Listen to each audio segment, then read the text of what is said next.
ST कर्मचाऱ्यांच्या संपाचा फटका गुजरात आणि मध्य प्रदेश राज्यातील प्रवाशांना देखील बसतोय आणि या दोन राज्यांना जोडणाऱ्या धुळे विभागातील सर्व बस स्थानकांमध्ये एसटी वाहतूक ठप्प झाली आहे। त्यामुळे गणेशोत्सवाच्या काळात प्रवाशांचे मोठ्या प्रमाणात हाल होतात। मुंबईतील चाकरमान्यांना कोकणामध्ये घेऊन जाण्यासाठी धुळे विभागातून 300 बस रवाना होणार होत्या, त्याही बस आता मुंबईकडे रवाना झालेल्या नाहीयेत।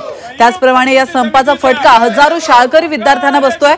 मागणं मान्य होत नाही तोवर आंदोलन सुरू ठेवण्याचा इशारा संपकरी कर्मचाऱ्यांनी दिलाय। या संदर्भात आंदोलनकर्त्यांशी बातचीत केली आहे आमचे प्रतिनिधी प्रशांत परदेशी यांनी। गुजरात आणि मध्य प्रदेश राज्याला जोडणारं महाराष्ट्रातलं प्रमुख आगार धुळे आगार आहे आणि आपण या ठिकाणी पाहू शकतो दुसऱ्या दिवशीही कडकडीत संप सुरू आहे। एकाही गाडीचं चाक हललेलं नाही। आपल्यासोबत आंदोलक कर्मचारी आहेत, त्यांच्यासोबत आपण बोलणार आहोत।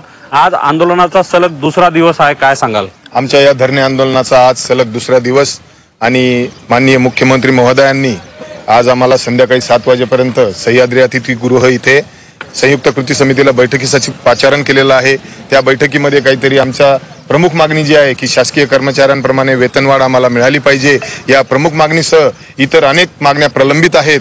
त्याचमध्ये प्रामुख्याने वार्षिक वेतनवाढीचा दर, महागाई भत्त्याचा दर, याची 57 ते 58 महिन्याची जी थकबाकी आहे ती आमची थकलेली आहे, अशी प्रमुख मागणी आमची असून संध्याकाळी 7 वाजेपर्यंत जर तोडगा निघाला नाही तर हे आंदोलन अधिक तीव्र केले जाईल। आपल्या माध्यमातून मी शासनाला इशारा देऊ इच्छितो की त्वरित मार्ग काढावा आणि सरकारने राजकारण आणू नये करा। एसटीच्या कर्मचाऱ्यांसाठी सरकार एकीकडे इतर डिपार्टमेंटला खिरापत सारखे वाटणी करत आहे निवडणुका तोडण्यावर डोळ्यासमोर ठेवून, परंतु एसटी कर्मचाऱ्यांचा हक्काचा 2016 पासूनचं जे घेणं आहे त्याला कुठेतरी बगल दिली जाते आणि त्याच्यात राजकारण आणून एसटी कर्मचारी हा आजपर्यंत डावलला गेलेला आहे।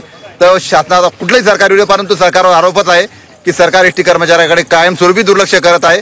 त्यामुळे कर्मचारी स्वतः उद्विग्न होऊन कालपासून स्वतः धरणे आंदोलनात उतरलेला आहे। निश्चित खिरापत सारखं योजनांचा लाभ देणाऱ्या सरकारने एसटी महामंडळाच्या कर्मचाऱ्यांकडेही लक्ष द्यावं अशी माफक अपेक्षा या आंदोलकांची आहे। प्रशांत परदेशी, झी मीडिया, धुळे।